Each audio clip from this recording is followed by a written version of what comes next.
Hi friends, welcome back to channel. ഇന്ന് നമ്മൾ കാണാൻ പോകുന്നത് റിവഞ്ച് ലവിൻ്റെ 17ാമത്തെ എപ്പിസോഡാണ്. എപ്പിസോഡിൻ്റെ സ്റ്റാർട്ടിങ്ങിൽ കാണിക്കുന്നത് ഷീഷോങ് ഇപ്പം മഴയതൊക്കെ നനങ്ങിയിരുന്നതുകൊണ്ട് തന്നെ വാങ്ങിൻ്റെ ബ്രദർ അവനെ വിളിച്ചുകൊണ്ട് നമ്മുടെ വാങ്ങിൻ്റെ വീട്ടിലേക്ക് കൊണ്ടുവരാണ്. അവിടെ ചെന്നിട്ട് അവൻ്റെ അടുത്ത് പറയുന്നുണ്ട്, നീ പോയി ഡ്രസ്സൊക്കെ മാറ്റിയിട്ട് വാങ്ങി നിനക്ക് ഡ്രസ്സൊക്കെ എടുത്തു തരാമെന്ന്. അതേസമയത്ത് വാങ്ങിനെ കാണിക്കുമ്പോൾ അവൻ നേരെ ചെന്നത് ജിയാങ്ങിൻ്റെ വീട്ടിലോട്ടാണ്. അവൻ്റെ വീട്ടിലോട്ടല്ല പോയത്. ജിയാങ് അവനെ കാണുമ്പോഴത്തേക്കും പറഞ്ഞു വിടാൻ നോക്കുന്നുണ്ട്. എന്നാൽ നോക്കുമ്പോൾ വാങ്ങും നനഞ്ഞിരിക്കുവാണ്. അവൻ്റെ കയ്യിൽ ചെങ്ങിൻ്റെ പാമ്പും ഉണ്ടായിരുന്നു. അങ്ങനെ പാവം തോന്നിയിട്ട് നീ അകത്തേക്ക് വാന്ന് പറഞ്ഞിട്ട് അന്ന് അവനെ അവിടെ നിർത്തുന്നുണ്ട്. അതേസമയം ഹോസ്പിറ്റലിൽ കാണിക്കുമ്പോൾ ചെങ്ങ് ഇപ്പോൾ ഷീഷോങ്ങിൻ്റെ അമ്മയോടെ ഇരിക്കുകയാണ്. അമ്മയ്ക്ക് വീണ്ടും വയ്യാതായിട്ടുണ്ട്. എന്നാൽ അമ്മയാണെങ്കിൽ ഇല്ല എനിക്ക് ഓക്കെയാണ് വീട്ടിൽ പോകാമെന്ന് പറയുമ്പോഴത്തേക്കും ചെങ്ങാണെങ്കിൽ നിങ്ങൾക്ക് വയ്യാത്ത കാര്യം നമുക്ക് ഷീഷോങ്ങിൻ്റെ അടുത്ത് തുറന്ന് പറഞ്ഞാലോ എന്നിങ്ങനെ ചോദിക്കുന്നുണ്ട്. എന്നാൽ അമ്മയാണെങ്കിൽ വേണ്ട, അവൻ്റെ അടുത്ത് പറയണ്ട, ഞാൻ മരിച്ചിട്ടാണ് അവനിത് അറിയുന്നതെങ്കിൽ അവന് കുറച്ച് ദിവസം വിഷമം ഉണ്ടാകത്തുള്ളൂ എന്ന് എനിക്ക് ഇപ്പോഴേ വയ്യെന്ന് അവൻ അറിഞ്ഞു കഴിഞ്ഞാൽ ഞാൻ മരിക്കുന്നതിൻ്റെ അന്ന് വരെ അവനാണെങ്കിൽ എന്നെക്കുറിച്ച് ഓർത്ത് ടെൻഷനായിട്ട് വിഷമിക്കും. എനിക്കതിന് താല്പര്യമില്ല എന്ന് പറയുന്നുണ്ട്.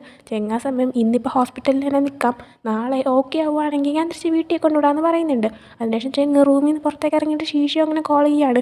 എന്നിട്ട് അവൻ്റെ അടുത്ത് നീ വീട്ടിലെത്തിയോ എന്നൊക്കെ ചോദിക്കുമ്പോൾ ഷീഷോന് ഇപ്പോഴും വാങ്ങിൻ്റെ വീട്ടിൽ തന്നെ ഉള്ളത് എന്നാൽ അത് പറയുന്നില്ല, താൻ വീട്ടിലെത്തി എന്നവൻ പറയുന്നുണ്ട്. ചെങ്ങാ സമയം എനിക്ക് ഇന്ന് വീട്ടിലോട്ട് വരാൻ പറ്റത്തില്ല, നീയാണെങ്കിൽ നന്നായിട്ട് കിടന്ന് ഉറങ്ങിക്കൊള്ളാൻ പറഞ്ഞിട്ട് കോൾ കട്ട് ചെയ്യാണ്. അതിനുശേഷം ഷീഷോ അങ്ങ് സോഫയിൽ എന്തോ ആലോചിച്ചുകൊണ്ടിരിക്കുമ്പോഴാണ് വാങ്ങിൻ്റെ ബ്രദർ വന്നിട്ട് അവന് കുടിക്കാനായിട്ട് വെള്ളം കൊടുക്കുന്നത്. അവൻ്റെ അടുത്ത് പറയുന്നുണ്ട് നീയാണെങ്കിൽ വാങ്ങിൻ്റെ റൂമിൽ പോയി കിടന്ന് ഉറങ്ങിക്കോളാൻ. ആ സമയം അവൻ്റെ ബ്രദറിൻ്റെ അടുത്ത് ഷീഷോ അങ്ങ് പറയുന്നുണ്ട്, അത് വേണ്ട, എങ്ങാനും വാങ്ങ് തിരിച്ച് വീട്ടിലോട്ട് വന്നിട്ട് ഞാൻ അവൻ്റെ ബെഡിൽ കിടക്കുന്നതണ്ട അവന് ഇഷ്ടപ്പെടത്തില്ല എന്ന് പറയുന്നുണ്ട്. എന്നാൽ വാങ്ങിൻ്റെ ബ്രദർ ഒന്ന് പുറത്തോട്ടേക്ക് നോക്കുകയാണ്. നല്ല നേരെ ഇരുട്ടിയിട്ടുണ്ടായിരുന്നു. അതുകൊണ്ട് തന്നെ പറയുന്നുണ്ട് അവൻ ഇന്നിനി രാത്രി തിരിച്ച് വരത്തില്ല, നീ അതുകൊണ്ട് പോയി കിടന്ന് ഉറങ്ങിക്കോളാൻ. ആ സമയം ഷീഷോ അങ്ങനെ വരുന്ന ചിന്ത ചെങ്ങും വീട്ടിലോട്ട് വരത്തില്ലെന്ന് പറഞ്ഞു, വാങ്ങും വീട്ടിലോട്ട് വരത്തില്ല, അപ്പോൾ അവർ രണ്ടും ഒരുമിച്ചായിരിക്കും എന്നൊരു തോട്ട് അവൻ്റെ മൈൻഡിൽ വരുന്നുണ്ട്. എന്നാൽ ചെങ്ങ് ശരിക്കും നമ്മുടെ ഷീഷോങ്ങിൻ്റെ അമ്മയുടെ അവിടെ ഹോസ്പിറ്റലിലായിരുന്നു.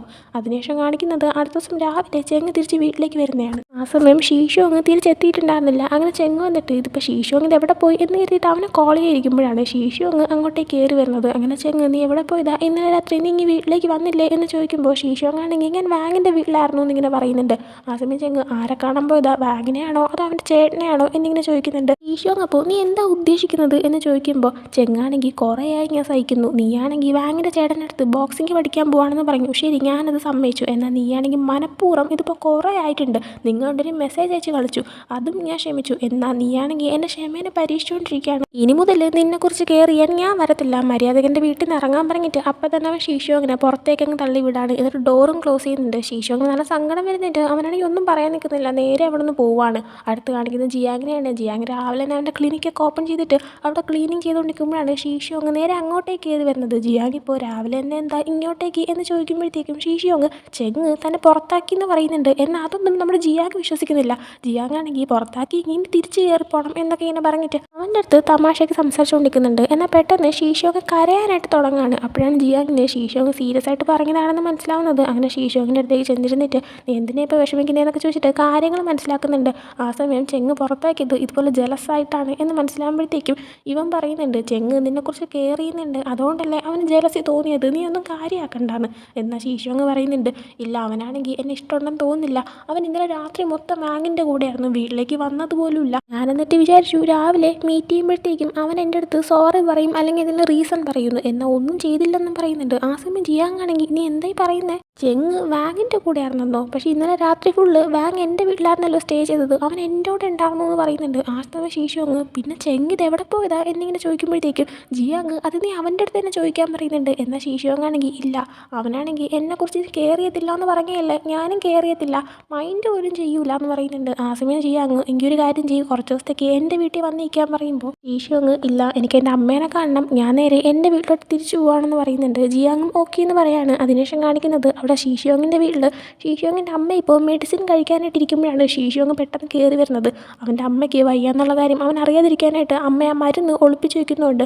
ആ സമയം ഷീഷോങ് വന്നിട്ട് അമ്മേനെ നോക്കിയിട്ട് എന്തു പറ്റി അമ്മ, നല്ല വെയിറ്റ് കുറഞ്ഞ പോലെ ഉണ്ടല്ലോ, അമ്മയ്ക്ക് വയ്യെന്നൊക്കെ ഒരു സംസാരിക്കുന്നുണ്ട്. എന്നാൽ അമ്മയാണെങ്കിൽ അങ്ങനെയൊന്നും ഇല്ല എന്ന് പറയാണ്. അതിന് ഷീഷോങ് ഓക്കെ ഓക്കെ എന്ന് പറഞ്ഞിട്ട് അവൻ കൊണ്ടുവന്ന ഫുഡ് വീട്ടിൽ ഫ്രിഡ്ജിൻ്റെ അകത്തേക്ക് കൊണ്ടുവയ്ക്കാൻ പോകുന്നുണ്ട്. എന്നാൽ ഫ്രിഡ്ജ് ഓപ്പൺ ചെയ്യുമ്പോൾ വേറെ കുറേ ഫുഡ് ഇരിക്കുന്ന കാണുന്നുണ്ട്. അപ്പോൾ അവൻ ചോദിക്കുന്നുണ്ട് ഇത് എവിടെ നിന്നാണെന്ന്. ആ സമയം അമ്മ അത് പിന്നെ ഇടയ്ക്കിടയ്ക്ക് ചെങ്ങനെ കാണാൻ വരുന്നുണ്ട്, അപ്പം കൊണ്ടുവന്ന ഫുഡാണ്, പക്ഷേ എനിക്ക് ഈ ഫുഡിൻ്റെ ടേസ്റ്റ് അങ്ങോട്ടേക്ക് ഇഷ്ടപ്പെട്ടില്ല, ചെങ്ങ് തന്നതായിരുന്നില്ലെങ്കിൽ ഞാനത് കളഞ്ഞേനെ എന്ന് പറയുമ്പോഴത്തേക്കും അത് നല്ല ന്യൂട്രീഷ്യസ് ആയിട്ടുള്ള ഫുഡായിരുന്നു, അതുകൊണ്ട് തന്നെ ഷീഷോങ് പറയുന്നുണ്ട് ആ ഫുഡ് കളയരുത്, അമ്മയ്ക്കിത് നല്ലതാണെന്നൊക്കെ. ആ സമയം അമ്മ പറയുന്നുണ്ട് ഇങ്ങനെ പോലെ ഒരു ഫ്രണ്ടിനെ നിനക്ക് കിട്ടിയില്ലേ, നീ ഭയങ്കര ലക്കിയാണ്, നല്ലൊരു പയ്യനാണ് അവൻ, സത്യം പറഞ്ഞാൽ നിനക്ക് കല്യാണം കഴിഞ്ഞ് ഒരു വൈഫിനെ കിട്ടുന്നതിനേക്കാളും എന്തുകൊണ്ടും ബെറ്റർ ആ ഒരു പയ്യനാണെന്ന് പറഞ്ഞിട്ട് അമ്മ അകത്തേക്ക് കയറി പോകുന്നുണ്ട്. അതിനുശേഷം നൈറ്റ് ടൈം ഷീഷോങ് ആണെങ്കിൽ ചെങ്ങ് തനിക്ക് മെസ്സേജ് അയക്കും, തിരിച്ചു വിളിക്കും എന്നൊക്കെ വിചാരിച്ചിട്ട് ഫോൺ നോൺ സ്റ്റോപ്പ് നോക്കിക്കൊണ്ടിരിക്കുകയാണ്. എന്നാൽ ഒന്നും സംഭവിക്കുന്നില്ല. അതുകൊണ്ട് തന്നെ വിചാരിക്കുന്നുണ്ട് ഇനി ഫോണിൽ സിഗ്നൽ എങ്ങാനും ഇല്ലേ എന്ന്. അങ്ങനെ അതും പറഞ്ഞിട്ട് അതൊക്കെ നോക്കിയിരിക്കുമ്പോഴാണ് അവൻ എന്തൊരു സൗണ്ട് കേൾക്കുന്നത്. നേരെ അവൻ്റെ അമ്മയുടെ റൂമിലേക്ക് ചെന്ന് നോക്കുമ്പോഴത്തേക്കും ഒരു ഗ്ലാസ് താഴെ വീണ് പൊട്ടിയിരിക്കുകയാണ്. അമ്മയാണെങ്കിൽ മരുന്ന് കഴിക്കാൻ നിൽക്കുമായിരുന്നു. എന്നാൽ വെള്ളം കുടിക്കാൻ നോക്കിയപ്പോൾ കയ്യിരുന്ന ഗ്ലാസ് താഴെ വീണതായിരുന്നു. അങ്ങനെ അവനാണെങ്കിൽ അമ്മയെടുത്ത് നിന്നിട്ട് എന്ത് പറ്റിയെന്ന് ചോദിക്കുമ്പോൾ അമ്മയാണെങ്കിൽ നീ എനിക്ക് ഒരു ഗ്ലാസ് വെള്ളം എടുത്ത് തരാനായിട്ട് പറയുന്നുണ്ട്. അങ്ങനെ അവൻ വെള്ളം എടുത്ത് കൊടുക്കുന്നുണ്ട്. ആ സമയം അമ്മ പെട്ടെന്ന് ഒരു ഗുളിക എടുത്ത് ബാക്കിയകത്തിടുന്നുണ്ട്. എന്നിട്ട് അവൻ ആ വെള്ളം കൊടുക്കുമ്പോൾ അത് കുടിക്കുന്നുണ്ട്.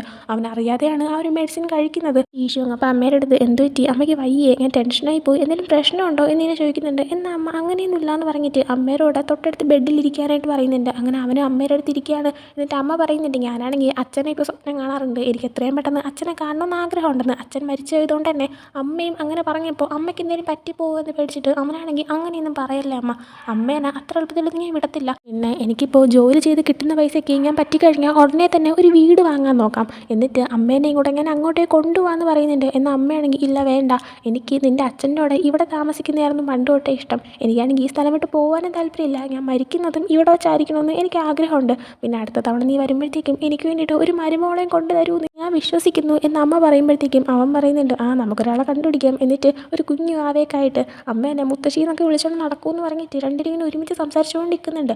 പിന്നീട് കാണിക്കുന്നത് അടുത്ത ദിവസം ക്ലിനിക്കിൽ ജിയാങ് വർക്ക് ചെയ്തുകൊണ്ടിരിക്കുമ്പോഴാണ് ചെങ്ങു അങ്ങോട്ടേക്ക് വരുന്നത്. ചെങ്ങു എൻ്റെ ബിസിനസ് ട്രിപ്പ് കഴിഞ്ഞിട്ട് തിരിച്ചെത്തിയിട്ടുണ്ടായിരുന്നു. പെട്ടെന്ന് ചെങ്ങുവിനെ കാണുമ്പോഴത്തേക്കും സന്തോഷിച്ചിട്ട് നീ വന്നോ എന്നൊക്കെ ചോദിക്കുന്നുണ്ട്. ആ സമയം ചെങ്ങു നീ എന്നെ മിസ് ചെയ്തു എന്ന് ചോദിക്കുമ്പോഴത്തേക്കും ജിയാങ് ഞാൻ നിന്നെ മിസ്സൊന്നും ചെയ്തില്ല, പിന്നെ എനിക്കൊരു പണിയില്ലല്ലോ, നിൻ്റെ മുഖം പോലും ഞാൻ ഓർത്തില്ല എന്നൊക്കെ പറയുന്നുണ്ട്. എന്നാൽ ആ സമയം ചെങ്ങു ആണെങ്കിൽ അങ്ങനെയാണോ, എന്നിട്ടാണ് 2 ദിവസം മുമ്പ് എന്നെ വീഡിയോ കോൾ ചെയ്തത്, വീഡിയോ കോളിൽ വെച്ച് എന്തൊക്കെ സംഭവിച്ചു എന്ന് ഞാൻ പറയണ്ടല്ലോ എന്നിങ്ങനെ പറയുമ്പോഴത്തേക്ക് ജിയാങ് പെട്ടെന്ന് ഒന്നും മിണ്ടാതിരിക്കുക, ആരെങ്കിലും കേൾക്കൂ എന്നൊക്കെ പറയുന്നുണ്ട്. എന്നിട്ട് ചെങ്ങുവിൻ്റെ അടുത്ത് എനിക്കൊരു കാര്യം അറിയാനുണ്ട് എന്ന് പറഞ്ഞിട്ട് വാങ്ങിന് വയ്യെന്നുള്ള ആ ഒരു കാര്യം, അവൻ്റെ മെഡിക്കൽ സർട്ടിഫിക്കറ്റ് അതിപ്പോൾ ചെങ്ങുവിനെ കാണിച്ചിട്ട് ഇതുപോലെ 7 വർഷം മുമ്പ് ചെങ്ങു അവന് റിലേഷൻഷിപ്പിലായിരുന്ന സമയം തൊട്ടേ അവന് മെൻ്റലി കുറച്ച് വയ്യായികയുണ്ട്, അതിനെക്കുറിച്ച് നിനക്ക് അറിയാമോ എന്നിങ്ങനെ ചോദിക്കുമ്പോഴത്തേക്കും ചെങ്ങു ഇല്ല എനിക്കതിനെക്കുറിച്ച് അറിയത്തില്ലായിരുന്നു എന്ന് പറയുന്നുണ്ട്. ആ സമയം നിനക്ക് ഒരിക്കൽ പോലും ഒന്നും തോന്നിയിട്ടില്ലേ എന്നിങ്ങനെ ചോദിക്കുമ്പോഴത്തേക്ക് ചെങ്ങു ആണെങ്കിൽ ഞാൻ എന്തറിയാനാ, എനിക്ക് എങ്ങനെ തോന്നാനാ, ഫുൾ ടൈം വാങ്ങും ചെങ്ങുമായിരുന്നില്ലേ ഒരുമിച്ചുണ്ടായിരുന്നത്, അവർ രണ്ടുപേരും ഇടയ്ക്കിടയ്ക്ക് അടിയുണ്ടാക്കും. അടിയുണ്ടാകുന്ന സമയത്തെല്ലാം ചെങ്ങ് ഞാനുമായിട്ട് ഡ്രിങ്ക് ചെയ്യാനായിട്ട് വരും. ആ സമയത്ത് എന്തിനാണ് അടി ഉണ്ടായെന്ന് ചോദിച്ചാലും അവൻ എനിക്ക് പറഞ്ഞു തരത്തില്ല, അതുകൊണ്ട് തന്നെ വാങ്ങിന് അങ്ങനെ വയ്യാകില്ലെന്നും എനിക്കറിയത്തില്ല എന്ന് പറയുന്നുണ്ട്. ആ സമയം ജിയാങ് ആണെങ്കിൽ നീയും അവനും ക്ലോസ് ആയിരുന്നില്ലേ, നിങ്ങൾ തമ്മിലല്ലേ വീണ്ടും ഇൻറ്റിമേറ്റ് ആയിട്ട് ചെങ്ങിനെ ചീറ്റ് ചെയ്തത് എന്നിങ്ങനെ ചോദിക്കുമ്പോഴത്തേക്കും ചെങ്ങുവാണെങ്കിൽ അയ്യോ സത്യമായിട്ടും അങ്ങനെയൊന്നും അല്ല, സത്യം പറഞ്ഞാൽ സംഭവിച്ചത് ഞാൻ അന്ന് രാത്രി ഭയങ്കരമായിട്ട് ഡ്രിങ്ക് ചെയ്തിട്ടുണ്ടായിരുന്നു, പിറ്റേ ദിവസം രാവിലെ എഴുന്നേറ്റപ്പോഴത്തേക്കും വാങ് എൻ്റെ കൂടെ ബെഡിൽ കിടക്കുമായിരുന്നു, എനിക്കാണെങ്കിൽ എന്താ സംഭവിച്ചതെന്ന് അറിയത്തില്ല. ചെങ്ങിൻ്റെ അടുത്ത് കാര്യങ്ങളൊക്കെ അത് പറയാമെന്ന് വിചാരിക്കുമ്പോൾ ചെങ്ങാണെങ്കിൽ എൻ്റെ അടുത്ത് ദേഷ്യത്തിലുമായിരുന്നു. കുറച്ച് ദിവസം കഴിഞ്ഞപ്പോൾ വാങ്ങാണെങ്കിൽ ഇവിടെ നിന്ന് അങ്ങ് പോവുകയും ചെയ്തു, അതാണ് ശരിക്കും സംഭവിച്ചതെന്ന് പറയുന്നുണ്ട് ജിയാങ്. അപ്പോൾ അങ്ങനെയൊക്കെ ഉണ്ടായിരുന്നില്ലേ എന്നൊക്കെ കേട്ടിങ്ങനെ ഞെട്ടി നിൽക്കുമ്പോഴത്തേക്കും ചെങ്ങുവാണെങ്കിൽ ഞാനും ചെങ്ങും തമ്മിൽ ഇനി ലവ് ആണെന്നൊന്നും പറഞ്ഞുകൊണ്ട് നീ വന്നേക്കരുത്, അങ്ങനെയൊന്നുമില്ല, പിന്നെ നീയാണെങ്കിൽ ആ വീഡിയോ കോളിൽ എൻ്റെ അടുത്ത് സംസാരിച്ചത് നീ മറന്നില്ലല്ലോ എന്നും പറഞ്ഞിട്ട് 2 ദിവസം മുമ്പുള്ള വീഡിയോ കോളിനെ പറ്റി വീണ്ടും പറയാനായിട്ട് വരുന്നുണ്ട്. ജിയാങ് ബ്ലഷായിട്ട് അതിനെക്കുറിച്ച് മിണ്ടരുത് എന്നിങ്ങനെ പറയുന്നുണ്ട്. അതേസമയം തന്നെ ജിയാങ്ങിന് എന്താണ് സംഭവം, എങ്ങനെയാണ് വാങ്ങിന് എങ്ങനെയാണ് ഇങ്ങനെ വയ്യായികയായത്, ഇതൊക്കെ അറിയണമെന്ന് ആഗ്രഹം ഉണ്ടായിരുന്നു. അതുകൊണ്ട് തന്നെ ചെങ്ങുവിൻ്റെ അടുത്ത് നിനക്ക് അതൊക്കെ കണ്ടുപിടിക്കാനുള്ള കഴിവുണ്ടല്ലോ, ഞാനാണെങ്കിൽ കുറേ ദിവസം കൊണ്ട് തല പോകെ ഞാൻ ആലോചിച്ചുകൊണ്ടിരിക്കുക, ഈ ഒരു കേസ് ക്ലോസ് ചെയ്യാനായിട്ട് എന്നെ ഒന്ന് ഹെൽപ്പ് ചെയ്യാനായിട്ട് പറയുന്നുണ്ട്. ചെങ്ങുവാണെങ്കിൽ നിനക്ക് വേണ്ടിയിട്ട് ഞാൻ അത് ചെയ്തു തരാമെന്ന് പറയുന്നുണ്ട്. പിന്നീട് കാണിക്കുന്ന ചെങ്ങിനെയാണ്. ചെങ്ങിപ്പോൾ അവൻ്റെ അസിസ്റ്റൻറ്റിൻ്റെ കൂടെ കാറിൽ പൊക്കോണ്ടിരിക്കുന്ന സമയത്ത് ഇതേപോലെ ചെങ്ങും ഷീഷോങ്ങും തമ്മിൽ ഇപ്പം മിണ്ടാറില്ലെന്ന് അസിസ്റ്റൻ്റ് അറിയാമെന്നുള്ളതുകൊണ്ടാണ് ഷീഷോങ്ങിനെ ഇപ്പം നീ കണ്ടിട്ട് 1-2 ആഴ്ചയാവുന്നല്ലേ എന്നിങ്ങനെ ചെങ്ങിനോട് പറയുന്നുണ്ട്. ചെങ്ങാ സമയം അത് പിന്നെ അവനാണെങ്കിൽ ഇപ്പോൾ കുറച്ച് ദിവസമായിട്ട് ഭയങ്കരമായിട്ട് എൻജോയ് ചെയ്യാനായിട്ട് പോകുമായിരുന്നു, അതുകൊണ്ട് ഞാനാണെങ്കിൽ അവനെ വീട്ടിൽ നിന്ന് ജസ്റ്റ് പുറത്താക്കി ചെറിയൊരു പണിഷ്മെൻ്റ് എന്നുള്ള പേരിൽ, അതാണ് വേറെ സംഭവമൊന്നും ഇല്ലയെന്ന് പറയുന്നുണ്ട്. ആ സമയം അസിസ്റ്റൻ്റ് ആണെങ്കിൽ സാധാരണ പുറത്താക്കാറില്ലല്ലോ, പണിഷ്മെൻ്റ് അല്ലേ കൊടുക്കാത്തത്, അങ്ങനെ പണിഷ്മെൻ്റ് കൊടുക്കേണ്ടായിരുന്നു, പിന്നെ നമ്മളിപ്പോൾ പോകുന്ന വഴിക്ക് തന്നെയല്ലേ ഷീഷോങ്ങിൻ്റെ വീട്, അവനെ നമുക്കൊന്ന് പോയിട്ട് പിക്ക് ചെയ്തുകൊണ്ട് വന്നാലോ എന്നിങ്ങനെ പറയുന്നുണ്ട്. അപ്പോൾ ഷീഷോങ്ങിൻ്റെ അമ്മയുടെ വീടാണ് അവൻ ഉദ്ദേശിച്ചത്. ആ സമയം ചെങ്ങ് പറയുന്നുണ്ട് ഇല്ല വേണ്ട, ഞാൻ അങ്ങോട്ടേക്ക് പോകുന്നില്ല, അവരമ്മയും മോനും ഒരുമിച്ച് ടൈം സ്പെൻഡ് ചെയ്തോട്ടെ എന്ന്. അതിനുശേഷം കാണിക്കുന്നത് ചെങ്ങുവാണെങ്കിൽ വാങ്ങിനെ കാണാനായിട്ട് പോകുന്നതാണ്. ചെന്നുടനെ തന്നെ വാങ്ങിന് വയ്യെന്നുള്ള ആ ഒരു മെഡിക്കൽ റെക്കോർഡ് കാണിച്ചു കൊടുത്തിട്ട് ഇതെന്താ സംഭവം എന്നൊക്കെ ചോദിക്കുന്നുണ്ട്. വാങ്ങാൻ സമയം കണ്ടൂടെ, എനിക്കൊട്ടും വയ്യ, പിന്നെ ഇന്ന് രാവിലെ ഞാൻ എഴുന്നേറ്റപ്പോൾ ലേറ്റായി, മരുന്ന് കഴിച്ചിട്ടില്ല, ചിലപ്പോൾ ഞാൻ നിന്നെ കയറി കടിച്ചെന്നൊക്കെ വരുമെന്ന് പറയുന്നുണ്ട്. ആ സമയം ചെങ്ങുവാണെങ്കിൽ കളിക്കല്ലേ, നീയാണെങ്കിൽ വെറുതെ ഫേക്കൊന്നും കാണിക്കരുത്, പിന്നെ ആ മരുന്നൊന്നും കഴിക്കാൻ നിൽക്കണ്ട, ഫുൾ ഉടായിപ്പാണല്ലേ എന്നൊക്കെ ഇങ്ങനെ പറയുന്നുണ്ട്. വാങ്ങ് പക്ഷേ അതിന് മറുപടി കൊടുക്കുന്നില്ല. ആ സമയം ചെങ്ങുവാണെങ്കിൽ 7 വർഷം എൻ്റെ പേരും പറഞ്ഞിട്ട് നീ കുറേ കള്ളത്തരം കാണിച്ചില്ലേ എന്ന് പറയുന്നുണ്ട്. വാങ്ങാൻ സമയം പക്ഷേ നീയാണെങ്കിൽ കൂട്ടുന്നല്ലോ, അതങ്ങനെയൊന്നും അല്ല, നീ തുറന്ന് പറഞ്ഞില്ലല്ലോ എന്ന് പറഞ്ഞപ്പോഴത്തേക്കും ചെങ്ങുവാണെങ്കിൽ അത് പിന്നെ ഞാൻ ഒരു ഫ്ലോയ്ക്ക് പോയതാന്ന് പറയുന്നത്. പറയുന്നുണ്ട്. ഉദ്ദേശിക്കുന്നത് എന്താണെന്ന് വെച്ച് കഴിഞ്ഞാൽ നമ്മുടെ ചെങ്ങ് വിചാരിച്ചിരിക്കുന്നത് ഇവർ തമ്മിൽ ഇൻറ്റിമേറ്റായി ചെങ്ങിനെ ചീറ്റ് ചെയ്തു എന്നാണ്. എന്നാൽ ശരിക്കും അങ്ങനെ ഒന്നും ഉണ്ടായിട്ടില്ല. ഇത് ശരിക്കും വാങ്ങാണെങ്കിൽ ചെങ്ങിനെ പ്രൊവോക്ക് ചെയ്യാൻ വേണ്ടിയിട്ട് എന്തോ പറഞ്ഞുണ്ടാക്കിയതാണ്. ചെങ്ങുവാണെങ്കിൽ അതിനെ തിരുത്താനും പോയില്ല. അതിനെ പറ്റിയിട്ടാണ് ഇവരിപ്പോൾ സംസാരിച്ചുകൊണ്ടിരിക്കുന്നത്. ആ സമയം ചെങ്ങുവാണെങ്കിൽ അതിനെ ആ ഒരു ഫ്ലോക്ക് അങ്ങനെ മുന്നോട്ട് പോയതാണ്. പിന്നെ ഞാനും ചെങ്ങും ഇപ്പോഴും ഒരുമിച്ചാണ്. 7 വർഷം മുമ്പ് നീ പോയില്ലായിരുന്നെങ്കിൽ ഞാനും ചെങ്ങും ഇപ്പോഴും ഇങ്ങനെ ഒരുമിച്ചുണ്ടായിരുന്നെന്ന് എനിക്ക് തോന്നുന്നില്ല. നീ ഈ ലവിന്ന് ഹെയ്റ്റ് ക്രിയേറ്റ് ചെയ്യുമെന്ന് കേട്ടിട്ടില്ലേ? എന്നാൽ ഞാനിവിടെ നേരെ ഓപ്പോസിറ്റാണ് ട്രൈ ചെയ്യാൻ ശ്രമിച്ചത്. ഹെയ്റ്റിന് ലവ് ആക്കാൻ നോക്കിയതാണ്. ഞാനും ചെങ്ങും തമ്മിൽ എന്തെങ്കിലും നടക്കുമെന്ന് അറിയണ്ടേ എന്നൊക്കെ ഇങ്ങനെ ചോദിക്കുന്നുണ്ട്. ആ സമയം വാങ്ങിന് ദേഷ്യം വന്നിട്ട് നീയാണെങ്കിൽ എന്നെ കളിപ്പിക്കുമായിരുന്നല്ലേ, ഞാനൊന്ന് നമ്മളുടെ ഒരു ഇൻറ്റിമേറ്റ് ആയെന്ന് അങ്ങനെ ഒരു കള്ളം പറഞ്ഞില്ലായിരുന്നെങ്കിൽ നീയും ചെങ്ങും തമ്മിൽ എന്തെങ്കിലും നടക്കുമായിരുന്നല്ലേ. ഉറക്കത്തിൽ പോലും അവൻ നിൻ്റെ പേരാണ് പറഞ്ഞുകൊണ്ടിരുന്നത് എന്ന് പറയുമ്പോൾ ചെങ്ങുവാണെങ്കിൽ അപ്പം നീയാണെങ്കിൽ എൻ്റെ പേര് വെറുതെ പറഞ്ഞതാണെന്ന് സമ്മതിച്ച് തന്നല്ലേ എന്നൊക്കെ ഇങ്ങനെ ചോദിക്കുന്നുണ്ട്. അതിനുശേഷം കാണിക്കുന്നത് നൈറ്റ് ആണെങ്കിൽ ചെങ്ങ് വീട്ടിൽ നിന്ന് ഡ്രിങ്ക് ചെയ്യുന്നതാണ്. ആ സമയം ആരോ കോളിംഗ് ബെൽ അടിക്കുന്നുണ്ട്. ശീശോങ് തിരിച്ചു വന്നു എന്ന് കരുതി ചെന്ന് ഡോർ ഓപ്പൺ ചെയ്യുമ്പോൾ അത് വാങ്ങായിരുന്നു. വാങ്ങിയവൻ്റെ പാമ്പിനെ തിരിച്ചുകൊണ്ട് കൊടുക്കാനായിട്ട് വന്നതായിരുന്നു. അങ്ങനെ വീട്ടിനകത്തേക്ക് കയറി ചെല്ലുമ്പോഴത്തേക്കും ശീശോങ്ങും ചെങ്ങും ഒരുമിച്ചിരിക്കുന്ന കുറേ ഫോട്ടോസ് അവൻ കാണുന്നുണ്ട്. എന്നിട്ട് ചെങ്ങിൻ്റെ അടുത്ത് പറയുന്നുണ്ട്, ശീശോങ് കുറച്ച് ദിവസം മുമ്പ് എൻ്റെ വീട്ടിൽ വന്നായിരുന്നു. അന്ന് അവനാണെങ്കിൽ എൻ്റെ കമ്പ്യൂട്ടർ ഓപ്പൺ ചെയ്ത് നമ്മൾ എൻ്റെ മുമ്പ് ഒരുമിച്ചുണ്ടായിരുന്ന വീഡിയോസൊക്കെ കണ്ടു എന്നാണ് തോന്നുന്നത് എന്ന് പറയാണ്. ആ സമയം ചെങ്ങാണെങ്കിൽ അത് അവൻ കാണാൻ വേണ്ടിയിട്ട് നീ എന്നെ മനഃപൂർവ്വം വെച്ചതായിരിക്കുമല്ലോ, നിനക്ക് സമാധാനമായില്ലേ, നിനക്കിനി എന്താ വേണ്ടേ, എന്ത് കാണിക്കാനാണ് എൻ്റെ ലൈഫിലോട്ട് തിരിച്ച് കയറി വന്നത് എന്നിങ്ങനെ ചോദിക്കുകയാണ്. ആ സമയം വാങ്ങാണെങ്കിൽ അത് പിന്നെ നീയും ശേഷിയൊന്നും ഫൈറ്റ് ചെയ്യുന്ന കാണുമ്പോഴത്തേക്കും എനിക്കെന്തോ ഭയങ്കര സന്തോഷമാണ്. പിന്നെ നിനക്കാണെങ്കിൽ ഇപ്പോഴും എന്നെ ഇഷ്ടമല്ലെന്നൊന്നും പറയാൻ പറ്റില്ല, ഇപ്പോഴും ഞാൻ നിൻ്റെ മനസ്സിലില്ലേ എന്നിങ്ങനെ ചോദിക്കുമ്പോഴത്തേക്കും ചെങ്ങാണെങ്കിൽ ഇല്ല, ഒരിക്കലും ഇല്ല. ഇപ്പോൾ 7 വർഷം കഴിഞ്ഞു നീ എന്നെ ഇട്ടിട്ട് പോയിട്ട്. 6 വർഷം ഞാൻ നിനക്ക് വേണ്ടി വെയിറ്റ് ചെയ്തു. 7ാമതൊരു വർഷമുണ്ട്. ആ വർഷത്തിൻ്റെ സമയമായപ്പോഴേ ഞാൻ നിന്നെ മറന്നതാ. നീയാണെങ്കിൽ എൻ്റെ മനസ്സിലുണ്ട് ഒരു മുറിവായിട്ട് മാത്രം. പക്ഷേ ആ ഒരു മുറിവ് ഇപ്പം എനിക്ക് വേദനിക്കുന്നില്ല. അതുകൊണ്ട് തന്നെ നിന്നെക്കുറിച്ച് ഞാൻ കെയർ പോലും ചെയ്യുന്നില്ല എന്ന് പറയുന്നുണ്ട്.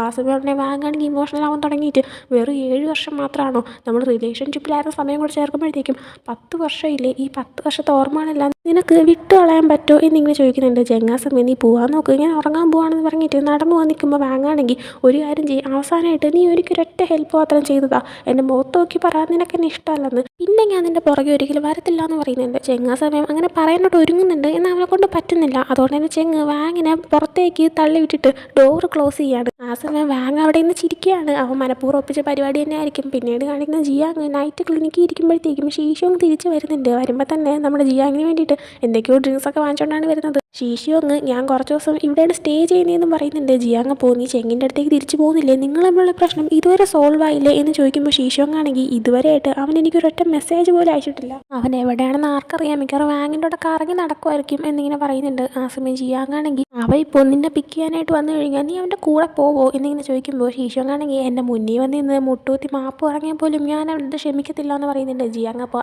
ഇപ്പം ഈ പറഞ്ഞ ഡയലോഗ് ഉണ്ടല്ലോ അത് മറക്കരുത് എന്നിങ്ങനെ പറയുന്നുണ്ട്. എന്നിട്ട് ജിയാങ് അത് പറഞ്ഞപ്പോഴാണ് ഒരു ഇമ്പോർട്ടൻറ്റ് കാര്യമുണ്ട്, വാങ്ങിന് വയ്യെന്നൊക്കെ പറഞ്ഞിരുന്നില്ലേ, അക്കാര്യം ഞാൻ ചെങ്ങുവിനെ വിട്ട് അന്വേഷിപ്പിച്ചു. ആക്ച്വലി വാങ്ങാണെങ്കിൽ ചെങ്ങു അവന് തമ്മിൽ ഇൻറ്റിമേറ്റ് ആയെന്ന് പറഞ്ഞത് അത് പിന്നെ ചെങ്ങിനെ ദേഷ്യം പിടിപ്പിക്കാനായിട്ട് പറഞ്ഞുണ്ടാക്കിയ സംഭവമാണ്, അങ്ങനെയൊന്നും ശരിക്കും നടന്നിട്ടില്ല എന്ന് പറയുന്നുണ്ട്. ശീശോങ് അപ്പോൾ അവനപ്പോൾ ശരിക്കും വയ്യല്ലേ, അല്ലെങ്കിൽ ആരെങ്കിലും ഇമാതിരി പരിപാടിക്ക് കാണിച്ചു കൂട്ടോ എന്നിങ്ങനെ ചോദിക്കുന്നുണ്ട്. ജിയാങ് അപ്പോൾ ബാങ്ങാണെങ്കിൽ ഇങ്ങ് തിരിച്ചു വന്നിട്ട് 1 വർഷത്തോളാവുന്നു, എന്നിട്ടും അവനാണെങ്കിൽ നിങ്ങളുടെ മുന്നിൽ വന്നത് ഇപ്പോഴല്ലേ, അപ്പോൾ ഇത്രയും കാലം അവൻ എന്തോന്നായിരിക്കും ചെയ്തുകൊണ്ട് നടന്നത്, നീയും ചെങ്ങും കൂടെ ആയിട്ട് ഒരുമിച്ച് റിലേഷൻഷിപ്പിലായിരുന്നത് അവൻ നോക്കിക്കൊണ്ടിരിക്കുമായിരുന്നു എന്നിങ്ങനെ ചോദിക്കുമ്പോഴത്തേക്കും ശീശോങ് അങ്ങനെ വരാൻ ചാൻസ് ഇല്ല, അവനാണെങ്കിൽ ഞങ്ങളുടെ ഒരുമിച്ച് നിൽക്കുന്നത് ഇഷ്ടപ്പെട്ടിട്ടുണ്ടാവത്തില്ല, അതുകൊണ്ട് അങ്ങനെയൊന്നും ആയിരിക്കത്തില്ല, അവൻ മിക്കവാറും എങ്ങനെ ചെങ്ങനെ തിരിച്ചു പിടിക്കാമെന്ന് പ്ലാൻ ഇട്ടുകൊണ്ടിരുന്നു കാണും എന്നിങ്ങനെ പറയുന്നുണ്ട്. ജിയാങ് അപ്പോൾ അങ്ങനെ പ്ലാൻ ഇടുന്നുണ്ടെങ്കിൽ നിന്നെക്കുറിച്ച് കൂടുതൽ അറിയണ്ടേ, അപ്പോൾ നിന്നെ ഫോളോ ചെയ്യേണ്ടേ അല്ലേ എന്നിങ്ങനെ പറയുമ്പോഴത്തേക്കും ശീശോങ് അത് പറഞ്ഞപ്പോൾ അവനാണെങ്കിൽ എപ്പോഴും ഞാൻ എന്തിനാ ഈ പേരിട്ടത്, ഞാൻ എന്തിനാ ഈ പേരിട്ടേന്ന് എൻ്റെ പേരിനെ പറ്റി ചോദിച്ചുകൊണ്ടേ ഇരിക്കുമെന്ന് പറയുന്നുണ്ട്. ഉദ്ദേശിക്കുന്നത് നമ്മൾ ഫസ്റ്റ് എപ്പിസോഡിലെ കണ്ടതാണ് ശീശോങ് അവൻ്റെ പേര് മാറ്റിയിട്ട് ഊസുവേ എന്നിങ്ങനെ ആക്കുന്നത്. എന്നാൽ നമ്മളിപ്പോൾ പറയുന്ന സമയത്ത് ശീശോങ് എന്നിങ്ങനെ പറയുന്നതേ ഉള്ളൂ, എന്നാൽ അവനിപ്പോൾ ഉള്ള ഐഡൻറ്റിറ്റി ഊസുവേ എന്നുള്ള നെയിമിലാണ്. അപ്പോൾ ശീശോങ് ഇപ്പോൾ പറയുന്ന കേട്ടിട്ട് എന്തിനായിരിക്കും വാങ് അവൻ്റെ ആ പേരിനെ പറ്റി അങ്ങനെ ചോദിക്കുന്നത് എന്നിങ്ങനെ ഇവർ രണ്ടുപേരും ആലോചിക്കുകയാണ്. രണ്ടുപേർക്കും ഒരേ സമയത്ത് തന്നെ കാര്യം മനസ്സിലാവുന്നുണ്ട്. അതായത് മിക്കവാറും വാങ്ങിന് മനസ്സിലായിട്ടുണ്ടായിരിക്കും എന്ത് റീസണാണ് ശീശോങ് അവൻ്റെ ആ ഒരു പേര് മാറ്റിയതെന്ന്. ആ റീസൺ നമ്മൾ ഫസ്റ്റ് എപ്പിസോഡിലെ കണ്ടതാണ്. ശീശോങ് യുയിയുടെ അടുത്ത് റിവഞ്ച് എടുക്കാനും എങ്ങനെ അവൻ്റെ ബോയ് ഫ്രണ്ട് ആക്കാനും പ്ലാൻ ചെയ്ത ടൈമിലായിരുന്നു നമ്മുടെ ശീശോങ് അവൻ്റെ ആ ഒരു പേര് മാറ്റിയിട്ട് വൂസുവേ എന്നിങ്ങനെ ആക്കിയിട്ടുണ്ടായിരുന്നത്. അപ്പോൾ ആ ഒരു റീസണിന് വേണ്ടിയിട്ടാണ് അവൻ മാറ്റിയത്. അപ്പോൾ ഇപ്പോൾ വാങ്ങിന് അവൻ്റെ പേര് അവൻ എന്തിനാണ് മാറ്റിയെന്ന് അറിയാമെങ്കിൽ എന്തായാലും ഉറപ്പായിട്ടും ഷീഷോങ്ങും യൂയിയും തമ്മിലുള്ള റിലേഷൻഷിപ്പും അവൻ അറിയാമായിരിക്കും എന്ന് ഇവർക്ക് ഇപ്പം മനസ്സിലാവുന്നുണ്ട്. അപ്പോൾ ഇവരുടെ ടെൻഷനായിട്ട് എങ്കിൽ പിന്നെ എന്തുകൊണ്ടാണ് ഇതുവരെയായിട്ട് അവൻ ആ ഒരു കാര്യം ചെങ്ങിൻ്റെ അടുത്ത് പറഞ്ഞു കൊടുത്തിട്ട് നിങ്ങളുടെ രണ്ട് റിലേഷൻഷിപ്പ് തകർക്കാത്തത് എന്നിങ്ങനെ അവർ ആലോചിക്കുന്നുണ്ട്. ആ സമയം ഷീഷോങ്ങ് പറയുന്നുണ്ട് മിക്കവാറും അവനാണെങ്കിൽ കറക്റ്റ് ഒരു സമയം വരാനായിട്ട് നോക്കിയിരിക്കുമായിരിക്കും എന്ന് ജിയാങ് പോന്നി അവൻ്റെ പ്ലാനിനനുസരിച്ച് നിന്നു കൊടുക്കാൻ പോവാണോ എന്ന് ചോദിക്കുമ്പോൾ ഷീഷോങ്ങ് ഇപ്പോൾ വേറെ വഴിയില്ലല്ലോ, എന്തായി തീരുമെന്ന് അതിന് ആർക്കൊന്നും അറിയത്തില്ലല്ലോ എന്നും പറയുന്നുണ്ട്. അതിനുശേഷം കാണിക്കുന്നത് അടുത്ത ദിവസം ഷീഷോങ്ങ് ഓഫീസിൽ ഇരിക്കുമ്പോഴത്തേക്കും അവനെ കാണാനൊരു ക്ലയൻറ്റ് വന്നിട്ടുണ്ടെന്ന് പറഞ്ഞിട്ട് അവൻ്റെ അസിസ്റ്റൻ്റ് അവനെ വിളിക്കുന്നുണ്ട്. നോക്കുമ്പോൾ അത് യുയി ആയിരുന്നു. യുയിനെ കാണുമ്പോഴത്തേക്കും അവനാണെങ്കിൽ എന്താ കാര്യം എന്നൊക്കെ ചോദിക്കുന്നുണ്ട്. അവളപ്പോൾ അത് പിന്നെ ഞാനിപ്പോൾ ഒരു കമ്പനിയിൽ സിഇഒയുടെ സെക്രട്ടറിയാണ്, അപ്പോൾ കമ്പനിയിലത്തേക്ക് കുറച്ച് ഡെക്കറേഷൻസ് സംഭവങ്ങൾ നോക്കാനായിട്ട് വന്നതാണ് എന്നിങ്ങനെ പറയുന്നുണ്ട്. അപ്പോൾ ഷീഷോങ് ആണെങ്കിൽ ഓക്കെ ഇതിൽ ഇഷ്ടമുള്ള സെലക്ട് ചെയ്തോ, എന്തായാലും നമ്മൾ ക്ലോസ് അല്ലേ, നീ ആണെങ്കിൽ സെലക്ട് ചെയ്യുന്ന സംഭവം ഫ്രീ ആയിട്ട് എൻ്റെ ഒരു ഗിഫ്റ്റായിട്ട് നീ എടുത്തോളാനായിട്ട് പറയുന്നുണ്ട്. അവളപ്പോൾ താങ്ക് യു എന്ന് പറയുന്നുണ്ട്. എന്നിട്ട് അവൻ്റെ അടുത്ത് ചോദിക്കുന്നുണ്ട് നീയും ചെങ്ങും ഇപ്പോഴും റിലേഷനിലാണോ എന്ന്. അവനാ സമയം അതിൻ്റെ പേഴ്സണൽ മാറ്ററാണ്, വേറൊന്നുമില്ലെങ്കിൽ ശരി എന്നാൽ ഞാൻ പോവാണെന്ന് പറഞ്ഞിട്ട് അവൻ അവിടെ നിന്ന് പോകുന്നുണ്ട്. അവളപ്പോൾ അവനെ കാണാൻ വേണ്ടിയിട്ടാണ് വന്നത് തന്നെ, അതുകൊണ്ട് തന്നെ അവൻ്റെ പുറകെ അവൾ ഇറങ്ങി പോകുന്നുണ്ട്. എന്നിട്ട് അവൻ്റെ അടുത്ത് നീ എന്താ ഇങ്ങനെ സംസാരിക്കുന്നത്, നിനക്കാണെങ്കിൽ ഇത്തിരി പോലും സ്നേഹമില്ലേ എന്ന് ചോദിക്കുമ്പോഴത്തേക്ക് അവനാണെങ്കിൽ നമ്മൾ തമ്മിൽ അങ്ങനെ സംസാരിക്കേണ്ട ആവശ്യമുണ്ടെന്ന് എനിക്ക് തോന്നുന്നില്ല, വേറൊന്നുമില്ലെങ്കിൽ പോകാനായിട്ട് പറയുന്നുണ്ട്. അങ്ങനെ അവളവിടെ നിന്ന് പോകുമ്പോഴാണ് അങ്ങോട്ടേക്ക് ചെങ്ങ് വരുന്നത്. ചെങ്ങ് യുയിനെ കണ്ടായിരുന്നു, അതുകൊണ്ട് തന്നെ ഷീഷോങ്ങിൻ്റെ അടുത്ത് അവളെന്താ ഇവിടെ, നമ്മൾ തമ്മിൽ ഇഷ്ടത്തിലാണെന്നുള്ള കാര്യം അവൾക്ക് അറിഞ്ഞൂടെ എന്ന് ചോദിക്കുമ്പോഴത്തേക്കും ഷീഷോങ് പറയുന്നുണ്ട് വാങ്ങിന് നമ്മൾ തമ്മിലുള്ള റിലേഷൻഷിപ്പ് അറിയാമല്ലോ, എന്നിട്ടും അവനിവിടെ നിന്ന് സംഭവങ്ങൾ വാങ്ങാൻ വന്നല്ലോ, അതുപോലെ അവളും വന്നതാണ്, മിക്കവാറും അവൾക്കും അറിയായിരിക്കും, ക്ലോസ് ആയതുകൊണ്ട് ഞാനാണെങ്കിൽ സംഭവങ്ങൾ ഫ്രീ ആയിട്ട് കൊടുക്കുമെന്ന്, അത് നോക്കിയിട്ട് വന്നതായിരിക്കും എന്ന് പറയുമ്പോഴത്തേക്കും ചെങ്ങാണെങ്കിൽ നീയാണെങ്കിൽ ഈ കുറച്ച് ദിവസം നമ്മൾ മിണ്ടാതിരുന്ന സമയത്ത് എന്നെ അവൻ്റെ ചീത്തയും വിളിക്കുന്നുണ്ടായിരുന്നു, ഞാൻ ഇരിക്കുന്ന സമയത്ത് ഞാൻ തുമ്മുന്നുണ്ടായിരുന്നു എന്ന് പറയുന്നുണ്ട്. ആ സമയം ഷീഷോങ് ഞാൻ നിന്നെ ചീത്ത വിളിക്കുമായിരുന്നു എന്ന് നീ എങ്ങനെ കേട്ടത് എന്നിങ്ങനെ ചോദിക്കുമ്പോഴത്തേക്കും ചെങ്ങാണെങ്കിൽ എൻ്റെ നടി വാങ്ങാനുള്ള നേരമായല്ലേ എന്നിങ്ങനെ പറഞ്ഞിട്ട് അവനെ പിടിച്ചുകൊണ്ടിരിക്കുന്നുണ്ട്. പിന്നീട് രണ്ടുപേരും വീട്ടിലാണെന്ന് തോന്നുന്നു ഒരുമിച്ച് ഇങ്ങനെ ഓപ്പോസിറ്റ് ഡയറക്ഷനിൽ കിടക്കുന്ന പോലെ കിടന്നിട്ട് സംസാരിക്കുന്നുണ്ട്. ആ സമയം ഷീഷോങ് പറയുന്നുണ്ട് അമ്മേനെ കാണാനായിട്ട് പോയപ്പോഴത്തേക്കും അമ്മ ഭയങ്കര ടയേർഡായിരുന്നു, എന്തോ അമ്മയ്ക്ക് വയ്യാത്ത പോലെ തോന്നിയെന്ന്. ആ സമയം ചെങ്ങാണെങ്കിൽ അത് മേ ബി അമ്മയ്ക്ക് ഈ ക്ഷീണം കൊണ്ടായിരിക്കും, കുഴപ്പമില്ല ഓക്കെ ആവും എന്ന് പറയുമ്പോഴത്തേക്കും ഷീഷോങ് നീ എൻ്റെ അമ്മയ്ക്ക് എപ്പോഴും കമ്പനി കൊടുക്കുന്നതും കൂടെ ഇരുന്ന് ഫുഡ് കഴിക്കുന്നവരെയൊക്കെ അമ്മ പറഞ്ഞു താങ്ക് യു സോ മച്ച് എന്ന് പറയുന്നുണ്ട്. ചെങ്ങപ്പോൾ ഇപ്പോഴേലും താങ്ക് യു പറയാൻ തോന്നിയല്ലോ എന്നിങ്ങനെ തിരിച്ചു പറയുമ്പോഴത്തേക്കും ഷീഷോങ് പറയുന്നുണ്ട് എൻ്റെ അമ്മയ്ക്ക് ഇതിനു മുന്നേ പ്രഗ്നൻ്റ് ആയിട്ട് കുട്ടികളെ കിട്ടാതിരുന്നിട്ടുണ്ട്, എന്നെ പ്രഗ്നൻ്റ് ആയിരുന്ന സമയത്ത് അമ്മയ്ക്കാണെങ്കിൽ അതിന് മുന്നേ 2 പ്രഗ്നൻസി ഇതേപോലെ കിട്ടാതെ പോയിട്ടുണ്ട്, അതുകൊണ്ട് തന്നെ ഞാൻ ജനിച്ച സമയത്ത് തന്നെ അമ്മയ്ക്ക് 38 വയസ്സായിട്ടുണ്ടായിരുന്നു. ആ നേരം കൊണ്ട് അമ്മയുടെ പല ഫ്രണ്ട്സിൻ്റെ മക്കൾ ഒരുവിധം വലുതായിട്ടുണ്ടായിരുന്നു, അവരൊക്കെ ഇപ്പോൾ അവരുടെ അമ്മമാർക്ക് വേണ്ടിയിട്ട് ഓരോ വീടുകളൊക്കെ വാങ്ങിച്ചിട്ട് ഒരുമിച്ച് താമസിക്കുന്നുണ്ട്. എന്നാൽ ഞാനാണെങ്കിൽ ഇവിടെ ഇപ്പം എൻ്റെ കരിയർ സ്റ്റാർട്ട് ചെയ്തതേ ഉള്ളൂ, എനിക്ക് അധികം സമയമില്ലേ, ഞാനാണെങ്കിൽ വൈകിപ്പോയോ എന്ന് എനിക്കൊരു തോന്നലുണ്ട്, പേടിയുണ്ട് എന്ന് പറയുമ്പോഴത്തേക്കും ചെങ്ങാണെങ്കിൽ ആന്നും കുഴപ്പമില്ല, കമ്പനി ഇപ്പോൾ നന്നായിട്ടല്ലേ പോകുന്നത്, ഞാനും നിന്നെ ഹെൽപ്പ് ചെയ്യാം, എല്ലാം ഓക്കെ ആവും എന്ന് പറയാണ്. ആ സമയം ചെങ്ങാണെങ്കിൽ ഒരു സിഗരറ്റ് വലിച്ചുകൊണ്ട് കിടക്കുമായിരുന്നു, അതുകൊണ്ട് തന്നെ അവനാണെങ്കിൽ ഷീഷോങ്ങിനെ ആ സിഗരറ്റ് കാണിച്ചിട്ട് പറയുന്നുണ്ട് ഞാൻ ഈ സിഗരറ്റ് വലിച്ച് തീരുന്നവരെ ഞാൻ നിനക്ക് സമയം തരാം, എന്തെങ്കിലും പറയാനുണ്ടെങ്കിൽ എൻ്റെ അടുത്ത് പറഞ്ഞോളാനായിട്ട് പറയുന്നുണ്ട്. എന്നാൽ ഷീഷോങ് ഒന്നും പറയുന്നില്ല, അവനും ആ ഒരു സിഗരറ്റ് വാങ്ങിച്ചിട്ട് യൂസ് ചെയ്യുന്നുണ്ട്. എന്നിട്ട് അവൻ്റെ ചെറുതായിട്ടൊന്ന് കിസ് ചെയ്യുകയാണ്, അതും കാണിച്ചുകൊണ്ട് ഈ ഒരു എപ്പിസോഡ് ഇവിടെ എൻഡ് ആവുന്നുണ്ട്. ഈ ഒരു വീഡിയോ ഇഷ്ടപ്പെട്ടെങ്കിൽ ലൈക്ക് ചെയ്യുക, ഷെയർ, സബ്സ്ക്രൈബ് ചെയ്യുക. പുതിയൊരു വീഡിയോ ഇട്ടുതരുന്നവരെ ബൈ.